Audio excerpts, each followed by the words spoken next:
Thank you so much for being here with us on our Frontline conversation with Kyle Schoppmann. Kyle, thank you so much for joining us today and giving us your advice, your guidance, your insight on how we are reopening our economy, reopening our community, rebuilding our community as we go forward with this. So this is an LGW Frontline conversation. We have started these as a series of ways for our members and others to hear directly from people who are involved in the day-to-day response to COVID-19.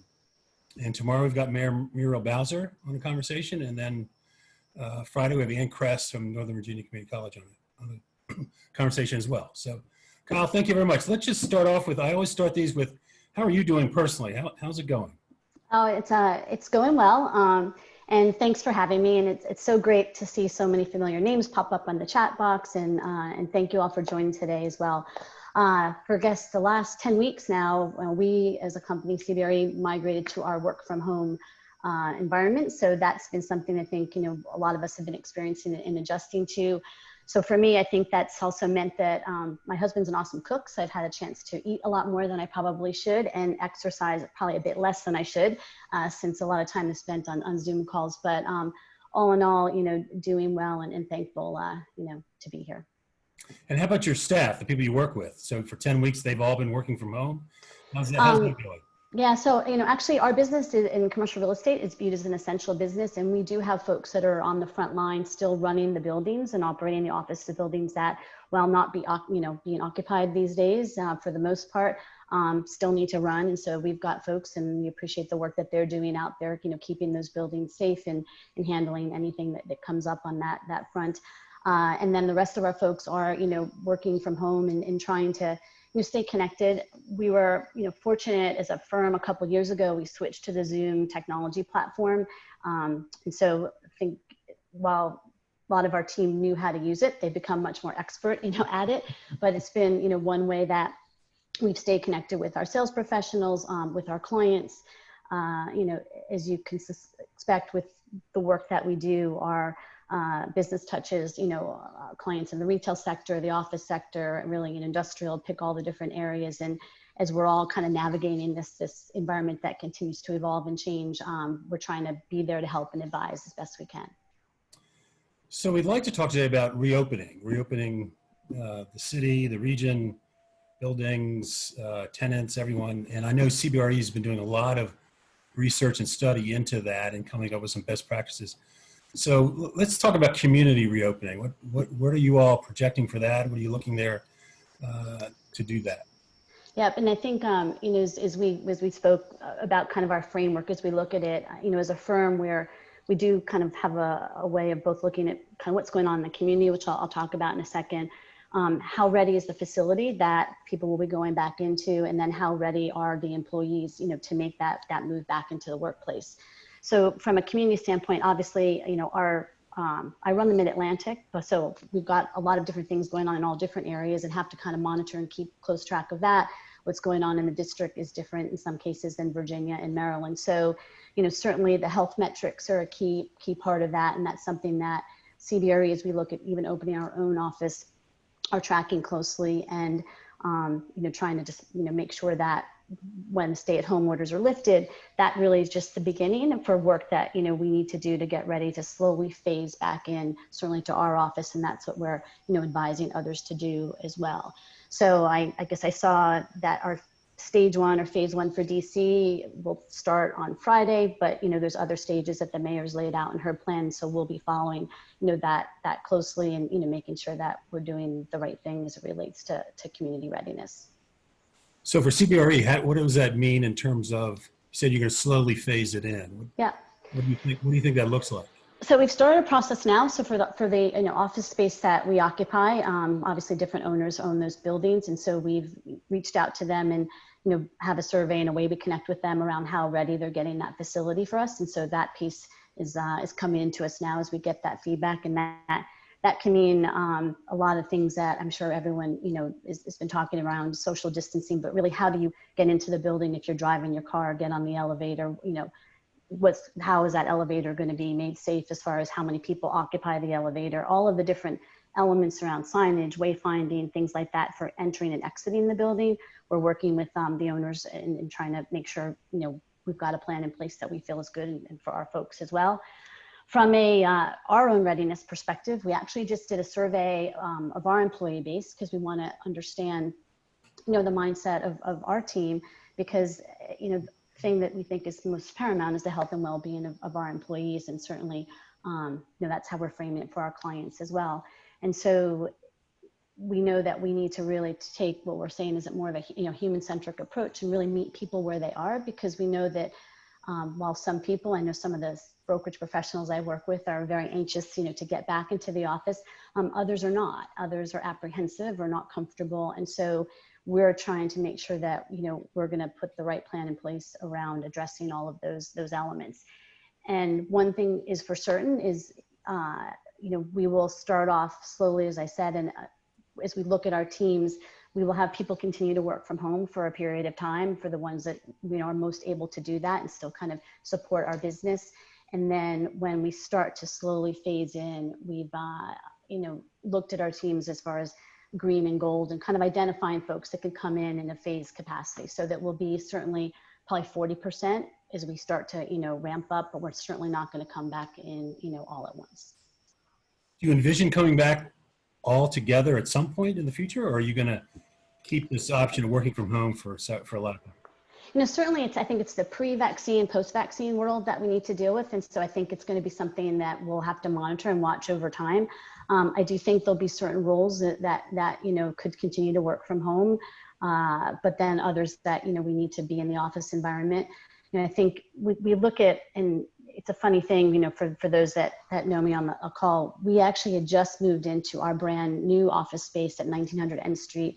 We're there for 2 weeks when, you know, we were told to, you know, head home and start working from home. And for us, our new office and just the whole office experience was something everyone was really excited about, because the way we had set up our space, it was one that really, you know, created additional energy and opportunities for collaboration and flexibility in how and where you worked. And so we do think that that flexibility and agility around space will always be there and be needed, because we think it enables culture and community and connectivity, and we're social beings and we want to have that opportunity. So I think that, you know, we will keep that open mind around being flexible as we move forward. But I do see us ramping up to certainly more than 40% over time, but certainly some folks might continue to work from home indefinitely. So it's to be determined, Doug. I keep hearing this discussion from people about the open office is now dead, that everybody's going to need walls, we're going to need more office space. And then I'm hearing from other people that, well, really what we're going to do is we're going to do a lot more work from home. And so we'll need less office space as we go post-COVID. Yeah. You know, what are your thoughts on that, and what are you hearing about that? Yeah, certainly hotly debated, and I think there's been a lot of articles. A couple of weeks ago, the Wall Street Journal had, you know, the death of the office. We don't think that is the case, but we do think it's going to be a different workplace, you know, in the future. And what I mean around that is, you know, it's one that where in the past a lot was around amenities and kind of what you were bringing to bear. It's going to be now focused on kind of health and wellness and the well-being of the people that will be in that workplace. Over the last 10 years, there was a trend towards densification. And so, you know, having a lot more people connected, whether bench seating or different ways that they were, you know, using less space.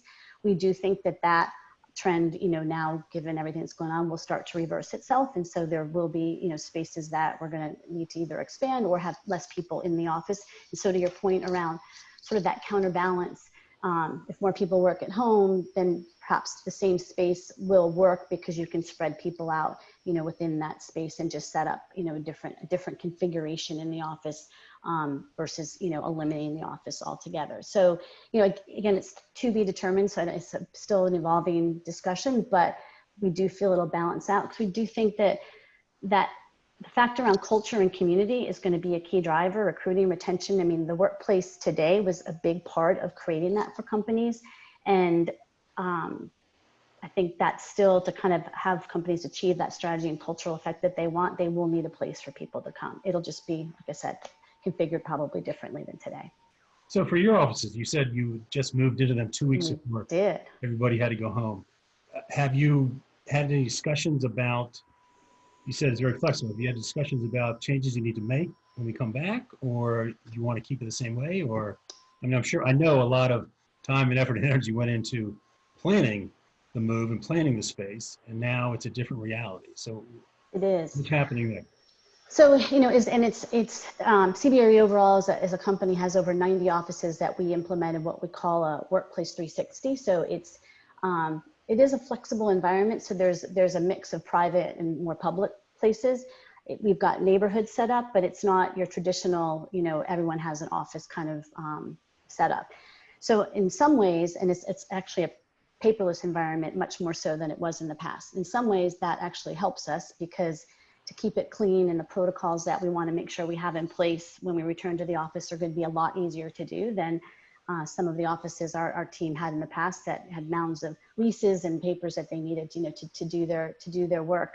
But we certainly are, in the process now of looking at the space, looking at the social, distancing guidelines and measuring out and looking at conference rooms that, at least when we first return, maybe they could hold 6 people. Well, they won't hold 6 people when we return. We're going to do what's, safe around the numbers of people, and we're going to be putting the appropriate signage up to reflect that. And it's going to require, training and helping our people understand, how that works. We're also fortunate that our new office is technology enabled by an app that CBRE has developed that many of our clients use as well, called Host. And so we're looking to use that app to kind of help us around any of the health metrics or information we need to share with our people as we look at the phasing and when communicating with that group that should be there that week and what that group that's coming the next week might need to know, and really having that be another way just to kind of enable the experience and have people feel they're giving that communication and guidelines around kind of what needs to be done, how to operate in the new space. So So if I go on Host, if I open the app, what does it tell me? How do I know what to do? So when we first moved in there, it told us kind of, layout of the space, available conference rooms, what you could book and what you can reserve. So a lot of that kind of, reservation opportunity would still be there. Right now, what we're building into it are going to be some other kind of health metric things that we can do too. Obviously, people will have to opt into it. So, we're obviously conscious of the privacy piece of things too, but it could be a way that will help folks understand, how to navigate to the office, to a place where they can work, to where, what's been cleaned, where it's all set up, to give that sense of just well-being, that things were taken care of, and it's just less worries as you get there. We're planning to have a kind of a welcome back warmly kit, and that's going to include certain things to help with masks and other hygiene related items. So I think, all of those things to the kind of the new normal are going to be there and available for people to understand. I guess right now too, as you said, as we're prepping, we're ordering supplies around, we had Purell to begin with, but, ordering more of the things that are needed, again, to keep the space, in good shape and clean so people feel safe when they return. Can you take us through reopening a building? What's involved in all that? What are all the steps you've got to go through? You mentioned elevators. How do you limit the number of people in elevators? How do you say that this building is now safe to work in? Yeah, and I think, look, that's it. We try to advise owners of building, and we've got property managers that are on site that are there to work with those clients that we actually manage that property for. And there's a pretty extensive checklist. I will say I'm no expert in that, but some of the things that that I know the buildings are looking at doing right now, and what our people are trying to understand is, if in DC actually, while metro, people use the metro, a lot of people do drive. And so, when you come into the garage and you park your car, I know that in some of the buildings they're setting up, whether it's circles on the concrete, just to understand the social distancing, so you have a sense of what it means to, be the appropriate distance apart. So how do you maybe have to queue up to get into the elevator? The elevator might inside on the floor have 2 spots that, recommended places where people sit. There could be, there's kind of coatings that they can put on, plastic coatings on the elevator buttons. Not all the buildings today are touchless, but some of them are. Some of them have ways to get in that are less like that frictionless experience. So you're having to touch less. But where those buildings can't do that, or they're older buildings, the question is there a human intervention that's helping to do that? So it's one less thing that an individual has to do to worry about in getting into the building. So is someone hitting the buttons for you as we first return to work? I mean, I do think these things will evolve as people get, back into the workplace. And truthfully, as a vaccine is developed and other things change, but out of the gate, it's looking at things like that. A lot of signage, so people know where to go. I think, the whole temperature check thing's been hotly debated. So, still, I think more to come on where does that happen, who does that, who's responsible for that. But I would say, owners are also still working through their plans right now, and we'll all see more to come on that in the weeks ahead.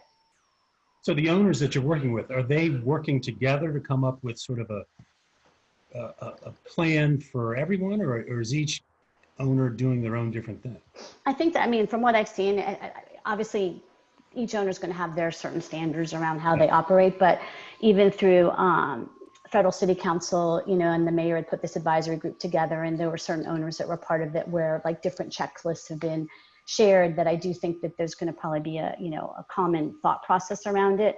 Other things I know that, where they can do it in certain buildings around HVAC and kind of the airflow and how, what can be done around the building systems to make that environment, more hygienic, are going to be things that owners are going to look at too. But some buildings are going to be more, able to do that, some of the newer construction, than potentially some of the older buildings. So then, kind of what are the opportunities to do there. But I do think there is definitely collaboration across the real estate community, because everybody wants businesses to, come back and at the right pace, but be strong when they do. I hope that's right. I hope that they're doing that. It would be very comforting to know, if I'm going into this office building, it's got a minimum standard of cleanliness and things that they've done. Yeah. Versus what we're seeing across the country with the testing, and every county's got a different procedure, protocol for testing. It's a hodgepodge of things. You're not really sure what's going on. So I think that'd be great if they could do that.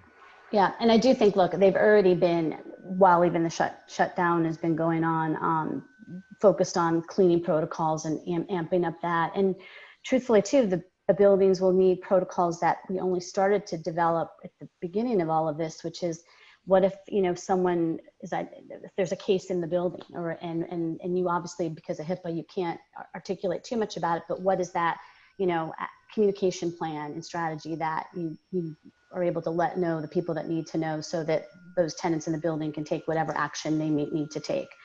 And, I've heard, there's other technology, I'm sure, that's going to come out, but things that have been in the works around, again, if people opt in, apps on your phone that can also help with the whole, contact tracing that might be needed, because it can kind of know where you're pinging off somebody else. If that person then does say that, they are diagnosed with positive, then, there's a way to kind of notify folks. I just feel like we're just in the early stages of a lot of these things that more to come, that hopefully will give comfort to people around, the workplace can be a safe place to be back.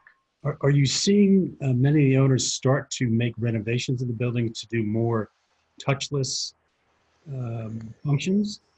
So definitely some, and I think some are, figuring it all out, not per se really, big capital investments yet, but certainly and we recommended folks do that, where you can in the bathrooms, as far as, the faucets and all the different things that, you can make and replace and make touchless. Certainly, we started working with our clients to do that early on, recognizing for some of our, folks in the supply chain is a little bit tough, that it's going to take some time for some of these products to become available.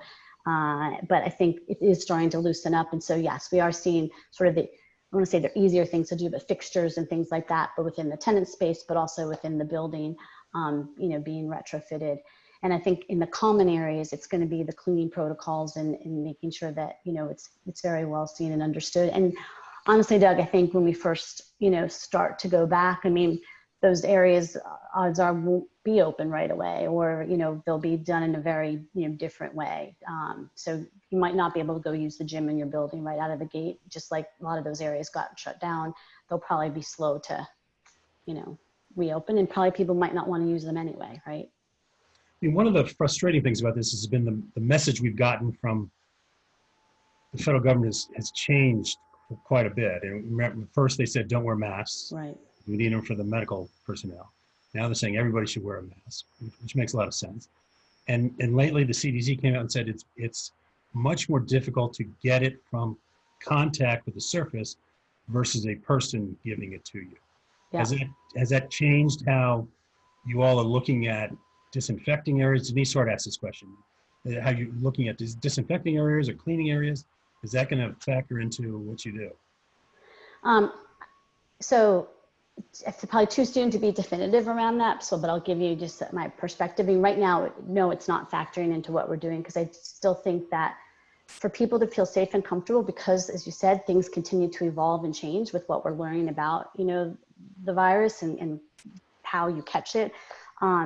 Taking more precautions versus less is going to be the course that we're going to stay on. So, you know, as far as cleaning and doing all those protocols, I don't think for us right now, we will be making a change off of that. I assume as we do learn more, you know, that could evolve, but too soon. But you are right. It's certainly been say moving target, but an evolving dialogue around what to worry about. And we're just going to kind of try to take care of everything that people coming back feel comfortable. Morrison's got a couple questions. Sure. More on a philosophical level. Will we ever get back to 100% occupancy as we had before the vaccine? I know if Chris could be on, I'd be curious what his thoughts are around that too. I do think that this work from home experiment, some people call it, or just the fact that, you know, companies that never thought they would do it now have had to do it en masse. I do believe that there will be ongoing, you know, more work from home employees than there have been in the past, because I think it's proven it works. And for some people, it works in a way that they actually like it, and it can make it a better experience, you know, for them. So I think, you know, with that though, I think that there also might just be more of a flexible, and that's what we've been seeing a lot of, just a flexible opportunity to both do work from home and time in the office, and maybe more so than what that was in the past too. So it's not a one size fits all, that you're only work from home or you're only in the office. So I think flexibility and fluidity in the workplace is going to be, you know, a key going forward. So that touched on his second question. Oh, okay. I'm not looking at the chat right now. Looking back on COVID as the beginning of a lasting area where working remotely is the new norm, and that we primarily go to the office for meetings or collaboration touch points?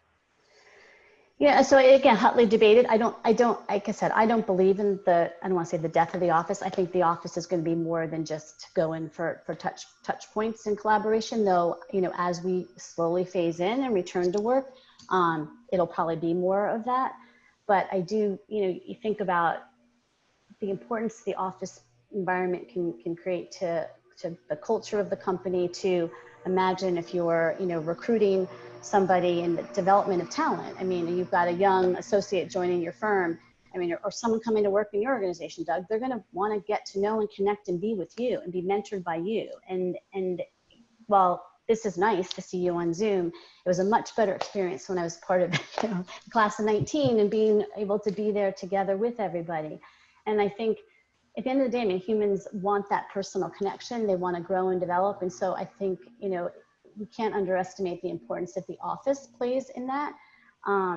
So I think we're going to adjust, but yes, the vaccine and having other checks in place are going to be key to make that reality happen. And that's something I'm actually wrestling with now. We have, you know, LGW is a small group of 6 people. We're all working from home now. We're doing a really good job. They are working harder than ever in terms of getting programming out and doing things like these Frontline conversations. And we have a team that clicked, you know, because we've worked together for a while. We clicked a while ago, and we're able to do the work from home, and nobody, you know, there's no worry about it. However, if one of them leaves and we have to hire a new person, how do you get them to understand the culture of the organization, unless, as you said, they're in there daily working with someone, sort of understanding it. That's a real challenge. I mean, we probably don't need all the office space that we have, but we do need some big meeting space. We need some storage space. We need some things for people to come into, but we probably will not go back full 100% all the time. No, I think, but you're being thoughtful about it. And I think that's what That's what companies need to do. They need to look at their business, their culture. They need to look at which roles could stay and work from home permanently, and that might help them with their overall, cost of space or just how they configure their space. But then, some roles just can't be performed at home. I mean, whether it's, the lab work that's done or just certain things that, you need to be there from a team perspective. And so it will probably be a different answer, for different organizations. I mean, one thing we just would advise folks is just to take your time and be thoughtful. You have plenty of time to adjust your, your footprint and do the right thing. But since everything is still unfolding, just be thoughtful as you move forward around what's best for you and your firm. So let's talk about the employees or the tenants, people coming back into a building. What are some of the things they need to look out for, they need to be aware of? I mean, I've heard one company has told anyone who's over 65, keep working from home, don't come back when we open. Yeah. I've heard other companies say, if schools aren't open and you don't have childcare, stay at home, keep working from home. There's some good flexibility there for some people. Yep. No, I think there is. And I think that's really important. And I think, it's something that we certainly are going to be doing as well, is to just acknowledge that. If you think about it for DC, I mean, our office is near a metro, but there's going to be folks that, might not be comfortable taking the metro, and that might be their primary way into the office. So I do think that, looking at those kinds of things and accommodating that, it's going to be really important. And also then what that means that we'll do is we're going to make sure that those folks that are staying at home have the right tools and, technology to be able to continue to work effectively at home. Because I think many of us, because we weren't expecting to do this, are working at dining room tables or kitchen tables or, in the basement, and it's not per se, an ideal way to work. And so when we actually surveyed our people and some of the, our clients, the two main reasons that they want to come back to the office is just for better tools to kind of do their work, but also to connect with each other. So that still is a theme that, we are hearing from our clients. And the transportation piece is critical, as you said. I take Metro every day, or took Metro every day. And now, would I get on a car that's chock full of people that I can't move? I don't know. I don't know. Yeah. No, I know. Metro's got to come out with and they are doing that, with their cleaning protocols, how they're going to space people and all that. And they're being very aware of that as well. Yeah, and that's what I think it's going to be. Look, it's going to affect every part of our life, right? Whether it's a restaurant, retail, all of those different places as we phase back in, just recognizing that. I think the difficult part is it's for some of these businesses, can they operate and still survive with some of the changes they might have to make in the near term just to get to the long term? And what I'm hoping for is, I've been in DC over 2 years now, loved it here. It's such a vibrant city, and obviously want to see that happen again, and for these businesses, to come back. And also we need to kind of make sure we're taking care of the communities that are out there. And that's also the LGW community that's on the call today. I know many of you were there actually helping on the front lines, and thank you for that, but also helping within the communities where people, are struggling. And this is a tough time for everybody. I do think as we start to phase and reopen, and people can return to work or be employed again or return from furlough, it will obviously start to get us to a better place, but it will be a long process. Let me bring up something that's, to me, was sort of off the wall, but I read it in a newspaper, and what they were talking about was when you come back to the offices, it's not just COVID you need to worry about, but because the water has been stagnant for so long, there's a worry that Legionnaire's disease might pop up in some of these buildings if the owners don't properly flush the water and take care of all that. Is that? I've not heard that one, but that's what I. It's interesting. Yeah, you need to think of that you never would have before. Yeah, no, but I think that I will say, from what I've seen, all the owners, and we've been, as the folks we've worked with, but others, very detailed checklists to make sure, that the air systems are operating properly, all the different building systems, obviously the water, I think that, and obviously if there was they should be there to help their tenants as you kind of come back together. And it should be a dialogue. And I would say for folks, as you're looking at your own space, one, understand what your people want, so survey them and get some of that feedback so you can make decisions around how you might phase your reentry, but make sure you are talking to building ownership around what they've got in place. And so that you understand kind of where those responsibilities divide and how you can make sure all aspects of that experience are safe for your people, whether it's entering the building versus just entering your space. Well, I haven't heard anyone yet say that they are gung-ho to go back to the office 100%. I mean, what I'm hearing from everybody is we're going to take it slow. We're going to phase it in, as you said, and see what happens there. It's going to take some time just to get through this. And then once we get the vaccine, obviously things will change then. It's It very will. interesting as each company just makes their own decision on what to do. And look, there's been a lot of companies that have come out to say, through the end of the year, they're going to continue to work from home. And so I do think it's going to be an evolving landscape. But, we've got a couple of new people starting and we've onboarded them remotely. So I think there's ways you can adjust your business practices to accommodate that. But I will, go back to sort of the experience and the culture and the engagement that you can get through an office environment is still, I think, something that will be needed, in the future, and people will want to be a part of. So we had a great conversation a while ago with Kathy Hollinger. She actually was the first Frontline conversation that we did. And she's talking about the restaurant industry, talking about restaurants, 80, 90% of the restaurant employees are gone now. They lost their jobs or furloughed. And she was talking about trying to get rent waivers or things from their building owners. What have you heard about that?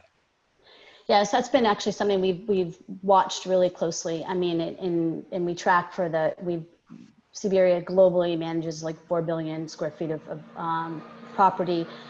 And certainly the retail sector was the hardest hit, and what we've advised our clients, to do. And I think it's on both sides. If you're a retailer, is to engage with the landlord of that, for your space and talk about your issues. And I think for the most part, what we've seen is that those owners, because they realize how important retail is and the viability of that retailer is to, that site that they might be at, will work with them, on rent abatement.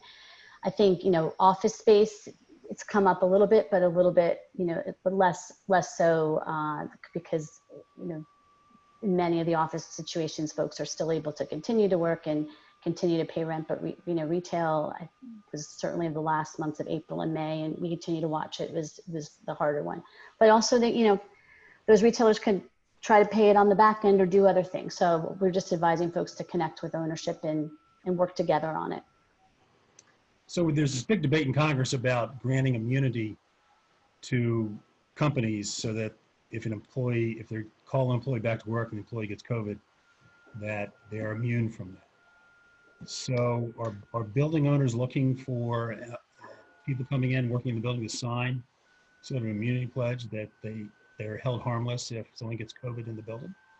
So you're hitting all the topics. I think I saw Chris Morrison's question pop up there that are being, it's the liability issue is a real one. And we're talking internally around, what's the best course of action, but it's unfortunately it is something that will need to be addressed. I don't have a set answer or point of view right now around that, but it's come up, and I think, that question will continue to come up is because there is that risk, and a waiver, I think, is what Chris wrote, could, be an option, but we've got no set, advice per se on that.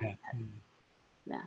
Well, we're seeing it in some places with like the meatpacking plants where they're being brought back to work. They have protections in place, but doesn't appear to be working. But now they're not letting the public know how many people have the disease in their plants. So it's a big debate that's going to happen.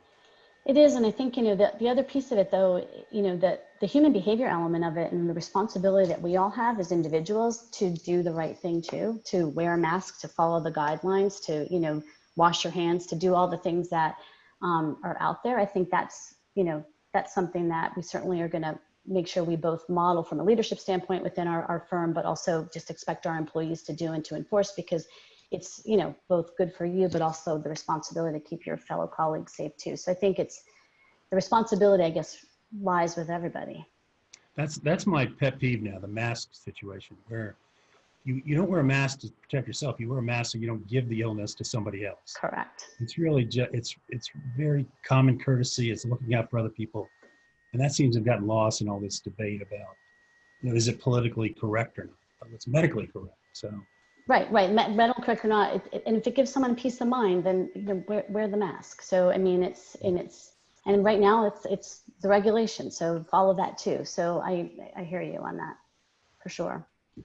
So has LGW helped you through this? I wanted to, what has your LGW class done for you? So our LGW class, we do think we have the best class now. I know you would take exception, Debbie would. It is. I will say this, and I've said this. It's a great class. Race of the Bar 2019 is a great class. So I will tell you, so they're so active and supportive.